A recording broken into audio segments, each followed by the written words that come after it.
नमस्कार, आप देख रहे हैं देश न्यूज। मैं हूं आपके साथ सूरज पाठक। हमारे खास कार्यक्रम डिबेट में आप सभी का स्वागत है। डिबेट में आज हम बात करने वाले हैं मदरसों का मकड़जाल। दरअसल मध्य प्रदेश में बड़े पैमाने पर फर्जी मदरसों का संचालन किया जा रहा है। यह मदरसे कागजों पर चल रहे हैं, जिनमें फर्जी छात्र दिखाकर सरकार से अनुदान लेकर हड़प लिया जाता है। यह बात सरकार के संज्ञान में आने के बाद सभी मदरसों का भौतिक रूप से निरीक्षण कराया जा रहा है और ऐसे ही 56 मदरसों का खुलासा श्योपुर में हुआ है, जिनका सरकार ने सख्ती दिखाते हुए उन मदरसों की मान्यता समाप्त कर दी है। इसके साथ ही अब स्कूल शिक्षा मंत्री राव उदय प्रताप सिंह ने प्रदेश में संचालित मदरसों के भौतिक सत्यापन की जांच और तेजी से करने के निर्देश दे दिए हैं। उन्होंने कहा है कि जो मदरसे नियम अनुसार संचालित नहीं हो रहे हैं, उनकी मान्यता समाप्त कर दी जाएगी। दरअसल श्योपुर जिले में संचालित मदरसों में बड़ी संख्या में फर्जीवाड़ा लंबे समय से चल रहा था। फर्जी मदरसों द्वारा फर्जी विद्यार्थियों के नाम पर और उनका नाम दर्ज करके सालों से करोड़ों रुपए का अनुदान लिया जा रहा था और अनुदान की राशि की लूट की जा रही थी। इनकी जांच के लिए शासन स्तर पर मदरसों की जांच के लिए एक कमेटी का गठन किया गया था। इस कमेटी की ही जांच में श्योपुर में 56 मदरसों में चल रहे फर्जीवाड़ा उजागर हुआ है। कलेक्टर श्योपुर की रिपोर्ट के आधार पर मध्य प्रदेश मदरसा बोर्ड ने इन मदरसों की मान्यता समाप्त करने के आदेश जारी कर दिए। रिपोर्ट में बताया गया कि श्योपुर जिले में 80 मान्यता प्राप्त मदरसे संचालित हो रहे हैं। इनमें 54 ऐसे मदरसे हैं जिन्हें राज्य शासन से अनुदान प्राप्त होता है, जिनमें से 32 अनुदान प्राप्त मदरसों सहित कुल 56 मदरसों की मान्यता समाप्त कर दी गई है। सचिव मध्य प्रदेश मदरसा बोर्ड के अनुसार प्रदेश भर में समस्त जिला शिक्षा अधिकारियों को निर्देश दिए गए हैं कि वे अपने अपने क्षेत्र में संचालित मदरसों का मैदानी अमले द्वारा भौतिक परीक्षण कराएं। निरीक्षण में जो मदरसे राज्य शासन के नियमानुसार संचालित नहीं हो रहे हैं, उनकी मान्यता समाप्त करने का प्रस्ताव मध्य प्रदेश मदरसा बोर्ड को भेजा जाए। नियमानुसार संचालित नहीं हो रहे मदरसों को स्कूल शिक्षा विभाग से मिलने वाली मदद तत्काल बंद कराई जाएगी। स्कूल शिक्षा मंत्री राव उदय प्रताप सिंह ने मध्य प्रदेश के समस्त जिला शिक्षा अधिकारियों को निर्देशित किया है कि वे अपने क्षेत्र में मैदानी अमले से सभी शिक्षण संस्थाओं का सतत निरीक्षण करें। उन्होंने अधिकारियों से यह सुनिश्चित करने के लिए कहा है कि स्कूल जाने वाले विद्यार्थियों को राज्य सरकार की विभागीय योजनाओं का लाभ मिले, साथ ही विद्यार्थियों को गुणवत्तापूर्वक शिक्षा मिल सके। और स्कूल शिक्षा मंत्री ने मध्य प्रदेश में संचालित मदरसों की भौतिक सत्यापन की जांच में तेजी लाने के निर्देश दिए हैं। मध्य प्रदेश में हर जिले में मदरसे संचालित हो रहे हैं, लेकिन श्योपुर अकेले में एक मामला सामने आया कि जहां पर 56 ऐसे मदरसे जो केवल कागजों में चल रहे थे और सरकार से छात्रों का नाम बता करके अनुदान लिया जा रहा था। और छात्र कौन? जिन लोगों के नाम शामिल थे वो या तो विदेशों में पढ़ रहे हैं या कहीं मेडिकल कॉलेज की पढ़ाई कर रहे हैं, इंजीनियरिंग की पढ़ाई कर रहे हैं, और कुछ तो ऐसे जो इस दुनिया में नहीं हैं, वो उनके नाम भी उन मदरसों के छात्रों की सूची में था। कुछ ऐसे जो बुजुर्ग हो चुके हैं, उनके नाम भी उन मदरसों की छात्र की सूची में था। उनके नाम पर अनुदान लिया जा रहा था, मध्याह्न भोजन लिया जा रहा था। सवाल उठता है कि जो मदरसे संचालित कर रहे थे, स्कूलों जो केवल कागजों में चला रहे थे, उनकी नीयत ठीक है, लेकिन जो प्रशासनिक अधिकारी हैं वहाँ, उनका ध्यान क्यों नहीं गया इस ओर? और मध्याह्न भोजन जो सप्लाई किया जाता है, जिनके माध्यम से होता है, वो उन लोगों का ध्यान क्यों नहीं गया? किसका हाथ हो सकता है, किसकी शह पर यह खेल चल रहा था? बात करेंगे हम। खास मेहमान हमारे साथ हैं, आपका परिचय कराते हैं। हमारे साथ में कांग्रेस प्रवक्ता नितिन दुबे जी हैं। नितिन दुबे जी, बहुत स्वागत है आपका देश न्यूज में। साथ ही राजनीतिक विश्लेषक सौरभ दुबे जी हमारे साथ हैं। सौरभ दुबे जी, आपका भी स्वागत करते हैं। सौरभ दुबे जी, चर्चा की शुरुआत आपसे करना चाहूंगा। श्योपुर में 56 मदरसे ऐसे मिले हैं जो केवल कागजों में चल रहे थे, कागजों में पंजीयन करा लिया गया, और उसमें से इन 56 में से 32 मदरसे ऐसे हैं जो कागज में तो चल रहे थे, लेकिन सरकार से अनुदान प्राप्त होता था इन मदरसों को, मध्याह्न भोजन उनके यहाँ जाता था। उन छात्रों की संख्या के आधार पर वो राशि, करोड़ों रुपए की हासिल राशि जो है, लंबे समय से लेकर के हड़प रहे थे। सबसे पहले आपकी प्रतिक्रिया इस पूरे घटनाक्रम पर।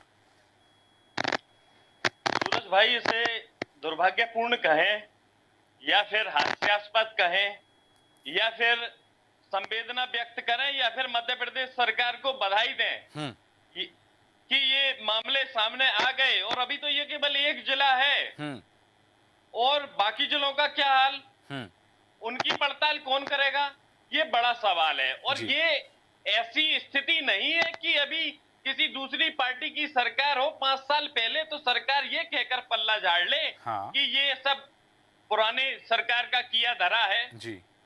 सरकार पल्ला नहीं झाड़ सकती, सरकार को जिम्मेदारी लेनी होगी।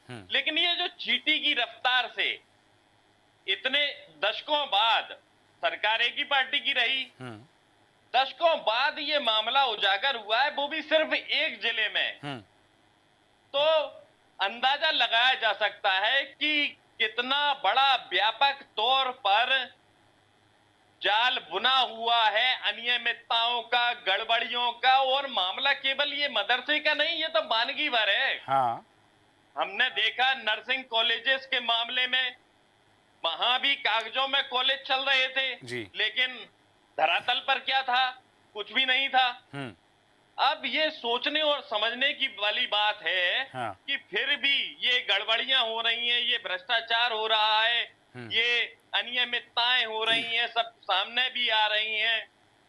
तो धन्य है, फिर भी अगर सब कुछ बेहतर चल रहा है, जो कहते हैं कि सब कुछ बेहतर है, तो मैं तो उनके हाथ जोड़ूंगा, प्रणाम करूंगा उन्हें। इससे ज्यादा क्या कहा जा सकता है? वापस आता हूं आपके पास में। निर्णय जनता जनार्दन के हाथ में है। जनता चाहे वो कर सकती है। ठीक है, निर्णय उसे लेना होता है। वापस आता हूं आपके पास में। आपने कहा कि अब तो ये संभावना भी खत्म हो गई है कि पूर्ववर्ती सरकारों ने ऐसा किया था और उनके समय ये फर्जी मदरसे खुल गए थे, ये आरोप भी नहीं लगा सकते। अब हालांकि बताना चाहूंगा कि भारतीय जनता पार्टी के प्रवक्ता शिवम शुक्ला जी हमारे साथ हैं। आपका बहुत स्वागत है देश न्यूज, आपके पास आऊंगा। लेकिन उससे पहले नितिन दुबे जी, आपसे जानना चाहूंगा, ये जैसा कि अभी सौरभ जी ने कहा कि केवल एक वानगी है, एक जिले का मामला है जहां 56 मदरसे ऐसे निकले हैं, ऐसे सामने आए हैं भौतिक सत्यापन में, जो केवल कागजों पर चल रहे थे। और इन 56 में से 32 मदरसे ऐसे हैं जिनकी मान्यता निरस्त की गई है, जो शासन से, सरकार से अनुदान ले रहे थे। और इन सभी मदरसों में वो छात्र सूची के आधार पर मध्याह्न भोजन भी जा रहा था। क्या अधिकारियों की मिलीभगत हो सकती है? देखिए, इसमें जो भारतीय जनता पार्टी की कार्य प्रणाली है जी, वो यहाँ संदिग्ध है। जैसे अभी पिछले वक्ता ने जो बात कही जी, क्षमा चाहता हूं, मैं उनका नाम तो नहीं पढ़ पाया। सौरभ दुबे जी हमारे साथ थे जी। हाँ, सौरभ जी ने जो बात कही जी कि इनकी कथनी और करनी में अंतर है। ये मध्य प्रदेश में पिछले 20 सालों से भारतीय जनता पार्टी की सरकार है, लेकिन ये सब आज ही क्यों हो रहा है? क्यों जो है, एक आपने अभी देखा होगा कि इंदौर नगर निगम ने एक फर्जी आदेश जारी किया था कि उत्तर प्रदेश सरकार को देख के कि होटलों में, भोजनालय में अब मुस्लिम बंधु अपना नाम लिखें। लेकिन उस मामले में जब हाई कोर्ट में याचिका दायर की गई तो सरकार ने पल्ला झाड़ लिया कि हमने कोई ऐसा आदेश नहीं किया। अब इसी तरह मदरसों में, कोई भी शिक्षण संस्थान हो, मदरसा हो या गुरुकुल हो या मंदिर हो या मस्जिद हो, उसकी कार्य प्रणाली और उसके संचालन में पारदर्शिता होना आवश्यक है। अब बात आप मदरसों की कर रहे हैं, क्योंकि मुस्लिम को टारगेट या अल्पसंख्यकों को टारगेट भाजपा करके अपने वोट बैंक को बढ़ाना चाहती है। मध्य प्रदेश में विशेष रूप से उन्होंने सोचा कि 29 सीट शायद हमें हिंदुत्व और मंदिर के कारण मिली, तो इस मुद्दे को हवा दो। लेकिन आप देख रहे हैं कि मदरसे के अलावा और भी मुद्दे हैं जो मूलभूत सुविधाओं से जुड़े हुए हैं। अस्पतालों में 4-4 प्रसूताओं की मौतें हो रही हैं। नवजात एम्बुलेंस के बगैर जो है मारे जा रहे हैं। देखिए साहब, कॉलेज जाती हुई लड़कियां, 4-4 लड़कियां लापता हो रही हैं। लेकिन धन्य है हमारे मध्य प्रदेश के मुख्यमंत्री जिनका ध्यान मदरसों पे है, स्कूल पर भी नहीं है। नितिन जी, आपने कहा कि ये वोट बैंक की राजनीति है। मेरा प्रश्न आपसे ये है कि जो लोग कागजों पर मदरसे संचालित कर रहे थे, जिनका भौतिक सत्यापन कराया गया तो वहां कुछ नहीं मिला है, केवल कागजों पर थे, वो सरकार से अनुदान ले रहे थे, करोड़ों रुपए की राशि की लूट की गई अनुदान के नाम पर। इस पर आप क्या कह रहे हैं कि क्या भारतीय जनता पार्टी का वोट बैंक मुस्लिम नहीं है? देखिए, स्पष्ट इस पर मेरी प्रतिक्रिया है और बात है कि चाहे मदरसे हो, चाहे एनजीओ हो, चाहे शिक्षण संस्थान हो, हिंदुत्व की हो, गुरुकुल हो, इन सब पर सरकार को जो है पारदर्शिता और निष्पक्षता के साथ कार्रवाई करना चाहिए, ताकि देश का भविष्य और देश का पैसा खराब नहीं हो। पाठक जी, मदरसों में भी हिंदुस्तान की सरकार का पैसा लगता है। वो जो पढ़ने वाले लड़के हैं वो भी हमारे जो है भारत के कल नागरिक बनना चाहते हैं। अगर वो दीन की शिक्षा देना चाहते हैं तो इसमें भी कोई बुराई नहीं है। लेकिन एक बात और मैं कहना चाहता हूं कि आज इस बात पे एक बात तरफ और ध्यान आकर्षित कराता हूं कि मंदिरों के पास जो हजारों एकड़ जमीन है, जिन पे मठाधीश अपना जो है वर्चस्व कब्जा कायम करके बैठे हैं, जरा उनकी भी जांच होनी चाहिए। तहसील स्तर पर, जिला स्तर पर कई मंदिरों के पास 50-50, 100 एकड़ जमीन है। होशंगाबाद नर्मदापुरम का मामला है, बीजेपी के विधायक शर्मा जी पूरे जिले में मंदिरों का संचालन करते हैं, उस जमीन को खोली बेचते हैं। कहाँ है उसका हिसाब किताब, कहाँ है उसका पैसा? देखिए, किसी धर्म विशेष को टारगेट करने से पारदर्शिता और शुद्धता नहीं आएगी। चलिए, हमें समान रूप से काम करना पड़ेगा। ठीक है, वापस आता हूं आपके पास में। शिवम शुक्ला जी, जिस तरह से कहा कि मदरसों पर कार्रवाई धर्म विशेष को टारगेट करने के लिए की जा रही है, क्या ये धर्म विशेष को टारगेट करने के लिए? लेकिन जैसा कि हमने देखा कि जितने नर्सिंग कॉलेज कागजों पर चल रहे थे, कोई बिल्डिंग नहीं थी, कुछ नहीं था, स्टूडेंट्स नहीं थे और उनसे सरकारी अनुदान लिया जा रहा था, तो उनको तो सील कर दिया गया, मान्यता निरस्त कर दी गई। उसी तर्ज पर अब 56 मदरसे श्योपुर के सामने आए हैं। और मैं बताना चाहूंगा कि शिक्षा मंत्री जो हैं, स्कूल शिक्षा मंत्री हैं, उन्होंने पूरे प्रदेश के, चाहे वो निजी स्कूल ही क्यों ना हो, चाहे मदरसे हों, यहाँ वो शिक्षण संस्थान भी हैं जो निजी शिक्षण संस्थान है, जिनको अनुदान दिया जा रहा है, सबके भौतिक परीक्षण की बात कही है। लेकिन यहाँ नितिन दुबे जी ने सीधा कहा है कि एक वर्ग विशेष को टारगेट करने के लिए मदरसों की मान्यता रद्द की गई है। देखिए सूरज जी, सबसे अव्वल बात है कि कांग्रेस पार्टी का किस वर्ग के साथ प्रेम है, किसके तुष्टीकरण की वो राजनीति करते हैं, उस वर्ग का अगर नाम भी न लिया जाए तो पूरा प्रदेश, पूरा देश इस तथ्य से पूरी तरीके से अवगत है। जो सबसे महत्वपूर्ण चीज है, हमारी सरकार समयानुसार जितने भी शैक्षणिक संस्थान है उनकी मॉनिटरिंग कर रही है।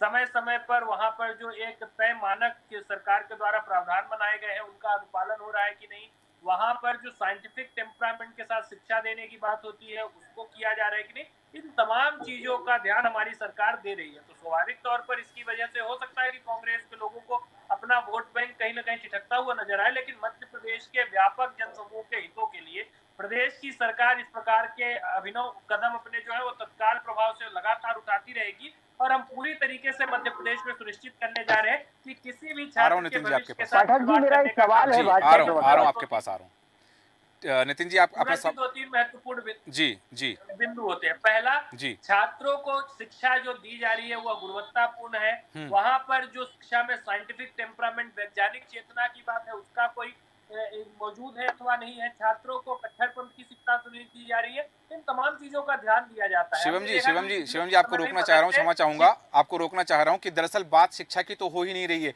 ये 56 वो मदरसे हैं जो सिर्फ कागजों पर रजिस्टर्ड थे। यहाँ सौरभ जी ने जो बात उठाई थी कि भारतीय जनता पार्टी ये भी नहीं कह सकती कि पूर्ववर्ती सरकारों में हुआ है ये इनका रजिस्ट्रेशन या पंजीयन, क्योंकि 20 सालों से आपकी सरकार है। सूरज जी, बहुत सारे संस्थान मान्यता देखते हैं, प्रचलनशील रहते हैं, लेकिन समय के साथ वो अपनी जो मूल भावना है उसको अग्रेसित करने लगते हैं। तो सरकार का तो कर्तव्य है कि समय समय पर किस प्रकार के निर्णय ले रहे हैं, हम इसको इंश्योर करने जा रहे हैं कि मध्य प्रदेश में एक भी ऐसा शैक्षणिक संस्थान नहीं चलेगा जो छात्रों के भविष्य के साथ खिलवाड़ करने का काम करे, चाहे वो मदरसा हो अथवा कुछ भी हो। और कांग्रेस की यह मानसिकता, इनको मदरसों में कार्रवाई हो रही है उससे आपत्ति क्यों है? इनको किस बात की आपत्ति? अगर मदरसे सिर्फ और सिर्फ कागजों पर चल रहे तो इनको आगे आकर के उसका स्वागत करना चाहिए, लेकिन यह तुष्टीकरण की राजनीति ही करते हुए। ठीक है, वापस आता हूँ। नितिन जी, आपको सवाल पूछना चाह रहे थे। मेरा इनसे एक सवाल है जी कि मध्य प्रदेश में अभी इतना बड़ा नर्सिंग घोटाला हुआ, आप माननीय मुख्यमंत्री जी, आप मदरसों पे या जिनकी आपसे रंजिश है उन पर तो आप कार्रवाई कर सकते हैं, लेकिन आप जो है एक मंत्री को तक नहीं हटा पाए जिसने मध्य प्रदेश में इतने बड़े घोटाले को अंजाम दिया। विश्वास सारंग ने इतना बड़ा घोटाला किया, नर्सिंग घोटाला, जो मध्य प्रदेश। चलिए उस पर हम चर्चा करेंगे। मैं जानना चाहता हूँ कि भारतीय जनता पार्टी ने पारदर्शिता बरतते हुए विश्वास सारंग के खिलाफ क्या कार्रवाई की? नहीं, चलिए। दूसरा इनसे ही मेरा सवाल है जी, दूसरा इन्हीं से सवाल है कि पिछले 20 सालों से आपकी सरकार है, क्या 20 साल से आप कुंभकर्ण की नींद लगाकर सो रहे थे? आपको मदरसे जब नहीं दिखे क्योंकि उत्तर प्रदेश में उपचुनाव है या और भी जगह इनको अभी अपना माहौल तैयार करना है, ये सब वो कब आया?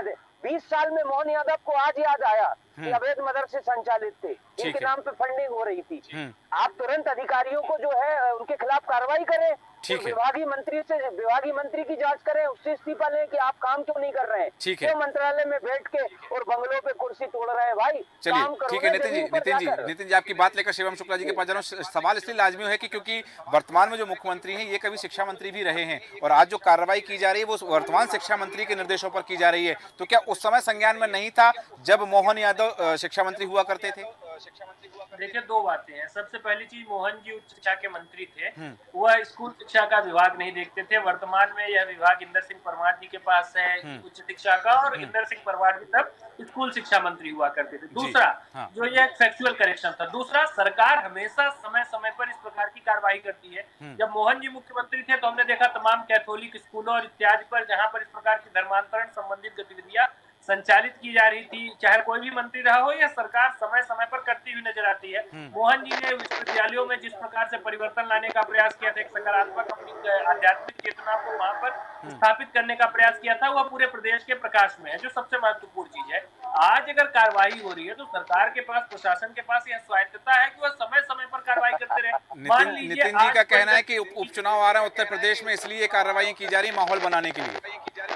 देखिए, देश में लगातार चुनाव होता रहता है। भारतीय जनता पार्टी की सरकार घोटाले जब में भी कोई इस विश्वास प्रकार का सारंग स्टेप लेती है तो कब कांग्रेस को उसमें इस्तीफा चुनाव देंगे? नजर आता है। मुख्यमंत्री अभी कब अगर इस्तीफा हमने लिया लेंगे तो इनसे? यूपी में उपचुनाव कब नजर आ कार्रवाई रहा है, थोड़े करेंगे टाइम अपने बाद मंत्री के इनको खिलाफ? जो हरियाणा और महाराष्ट्र है वहां चुनाव नजर आ जाएगा। तो इस प्रकार की स्थिति कांग्रेस की मानसिकता है।